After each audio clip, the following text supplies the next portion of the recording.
hip-hop is historically one of the most phobic genres ever, of anything ever existed. Of anything. You want to talk about the church being transphobic? Wait till you hear some songs. There's a lot of crazy songs. Ruslan. The J. Cole situation just got much worse. If you guys haven't been keeping up, J. Cole recently put out a project called Might Delete Later. And on that project, there was a song, the final song, called 7 Minute Drill. That was a response to Kendrick Lamar's song on Future and Metro Boomin's album. Kendrick Lamar dissed Drake on Future and Metro Boomin's album. These guys have been kind of friendly, but sending shots for probably a decade. And J. Cole responded. Drake didn't. J. Cole responded. In his response, I thought it was a decent song. He then apologized for the response at his Dreamville Fest, which was interesting, to say the least. He puts the song out on a Friday, apologizes on a Sunday. Now, he is being accused of something much worse than dissing Kendrick in a 7 Minute Drill. Allegedly, he dissed Kendrick in a different way, okay? And now, Rolling Stone, as well as Twitter, as well as other publications, are calling J. Cole transphobic, okay? He then got into it with the Pink Mafia, okay? And it's going to be problems for this man, okay? You guys remember, those of you guys that care about rap, you guys remember what happened to the baby, okay, who said some goofy stuff at Rolling Loud. His was way crazier, though. They got him out of there, all right? That man lost all his festival appearances. They sat him down. You would have thought he pulled an R. Kelly the way, or Diddy the way they got him out. He was done. Did he fall off after that? Oh, yeah. Yeah. So J. Cole is in hot water. I know you guys probably don't think this. This is hot water. For this world, this is hot water for what he's getting into. So let's analyze what exactly he's being accused of. So in his apology, J. Cole said, hey, putting out the 7 Minute Drill was the goofiest ish he'd ever done. The title of this reads, J. Cole's 7 Minute Drill wasn't the goofiest thing on his new album. The big three rapper, the big three is Kendrick, Drake, and J. Cole. The rapper apologized for a diss provoked by Kendrick Lamar, but not for the transphobic fit that is unfortunate pattern of ridicule. So as Cole and his festival apologized, past 2 days been terrible. So this is about his apology. Keep going. Let's get to the meat and potatoes. He doesn't specify, but condemns the goofiest ish he was doing. Love Yours, well known in Cole's lore, is a prime example of his battle with expectations. As a Cole fan, I didn't need 7 Minute Drill, but I enjoyed it. I always find it interesting that no one ever has an issue with like the bars about killing another black man. They're like, this is extremely transphobic. He's talking about silencers on weapons. I'll put a chrome to your eyelids. Like, these are very violent things he said. And no one had a problem with the fact that he was talking about full-on violence against another young black creative genius artist, though I got some serious issues with some of Kendrick's views. No one had an issue with that. No one had an issue with the gun bars. They had an issue with a line that on a different song that's allegedly transphobic. On it, Cole raps. So this is a different song from the album. There's some profanity in here, so hide your kids. Hide your kids. Hide your wife. Explicit. Explicit. Explicit. So Trevin in the chat rightfully pushed back. He said gun bars aren't literal. Clearly. Yeah. Yes, Trevin, clearly they're not literal.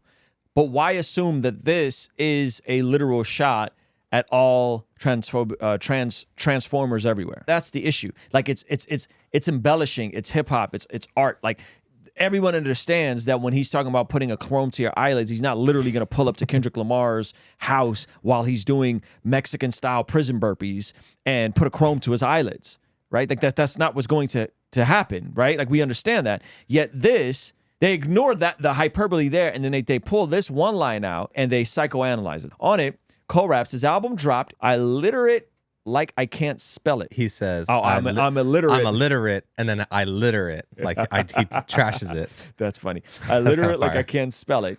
Is you the demon, or is that demeanor for Graham? Tell us. They plead the fifth. I'm seeing hints of a trans fella in cancel culture's vicinity. Boy, was he right. Oh yeah, he definitely was in cancel culture's vicinity. He's no killer. Trust me, beneath his identity, there's still a vagina, period. Okay? So that goes hard.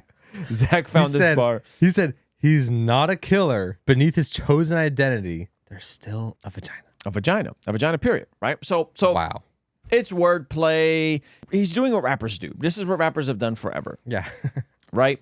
But for whatever reason, this is completely out of control. This is the cringiest thing he's ever done. This is the corniest thing he's ever done.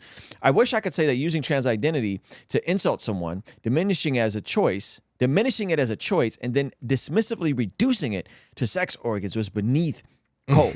But it's also indicative of who he's been throughout his career. On Born Center, the same album where he penned for Nas's repeated homophobic slur on Illuminati in a convoluted rap, using folks not to be so sensitive about him using the term. So they're just rambling on about how bad of a person J. Cole is for talking about genitalia and people, dudes checking the genitalia, right?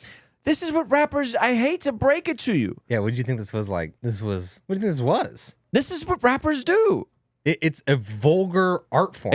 By definition. This is why Christian rap is so outside of the realm of what's expected and oftentimes dismissed as corny. I don't think it's corny, but this is what happens, right? And so they're just completely going in. But let's get to what they think this bar was about. As Cole described his regrets around 7 Minute Drill, he also detailed a climate that fanned the flames. Speaking of notably conflict-driven, controversy-powered environments, both online and offline, queerphobia, transphobia, misogyny are all still powerful norms too, despite the strides visibility movement against them we have made. It's commendable that Cole apologized to Lamar. He framed himself as a work in progress and product of intense and intentional growth. It's unfortunate the way he's caught people unlike him in his rap crossfire hasn't also warranted an apology. So this is what people think that he was talking about. So Kendrick has, in my opinion, one of the most cringiest songs I think ever made, in my opinion, okay? And the song, of course, starts with a goofy Eckhart Tolle quote, right? Because that's what Kendrick is on. And the song, Auntie is a Man Now, I think I'm old enough to understand it. The song is basically about Kendrick's auntie transitioning into becoming a man. And this is this progressive, by the way, this song was called transphobic as well, which is extremely ironic that they called Kendrick transphobic for using some of these same vulgar slurs. Yeah, some other slurs in this, right? And so they, ironically enough, called Kendrick's song homophobic, though people thought this would age well and this was like this revolutionary moment amongst rappers who are waking up to the phobia of these disenfranchised communities, right? Back when it was comedic relief to say the F word, we ain't no better elementary school kids with no flirty. However, my auntie became a man and I took pride in it. She wasn't gay. She ate vagina, and that was the difference. That's what I told my friends in second grade. She picking me up at school. They stared at her in the face. They couldn't comprehend what I grew up. We pull off, bumping quick like it was nothing. My auntie is a man now with a relationship. I grew up fast. I needed no one babysit. Kendrick is celebrating his auntie being a man, but because he's saying the F word, not as a derogatory, not as a derogatory as his auntie. He's just saying back in the day we used to say this word and didn't think anything was wrong with it. They called him transphobic for the song celebrating trans rights. J. Cole has a bar about Kendrick's album, and now they're calling him transphobic. Now, all of us, when we thought and heard Transformers anything, it would be like trans people die, Transformers are bad, Transformers are evil, right? And that's not what he said at all. Neither of them said that. But unfortunately, Cole is gonna be the next thing. They're going to drag him for this line. The apology is going to be minuscule in case he has to go do a whole apology tour for this. And there's nothing that he said in that song, in my opinion, that is so egregious. I have to fully endorse, embrace, and celebrate everything about you, or I now have a phobia. If that line is erased, hip hop is historically one of the most phobic genres ever of anything ever existed. Of anything. By and large. You want to talk about the church being transphobic? Wait till you hear some songs. There's a lot of crazy songs. Okay? With a lot of So if that's the standard, and then everybody is that, and everybody who's in that genre is going to turn on him for apologizing for this nonsense. True. And it's going to do way more harm than good. According to the Bible, that prayer is extremely important in terms of us being transformed from the inside out when we get aligned with God's will. For the Christians watching this channel, I want you guys to implement these spiritual disciplines in your day-to-day life. And the only way I've been able to do this consistently is through writing down my prayers in a prayer journal that does a few things. One, it allows me to reflect and come to God humbly and ask Him to move on my behalf. And two, it allows me to document my prayers, which ultimately help me remember the very things that I was praying for and see the hand of God tangibly in my life when He answers them. So I would urge you, consider writing down your prayers. It could be in a blank notebook. It could even be on your phone. Or you could check out the one I personally designed and used from my own quiet time and spiritual discipline that I think will be a huge blessing. It's the exact structure and system that I've used for years to pray and be more consistent in my spiritual disciplines. You can pick yours up today by clicking the link in the pinned comment below. All right, I'll see you over there. Peace.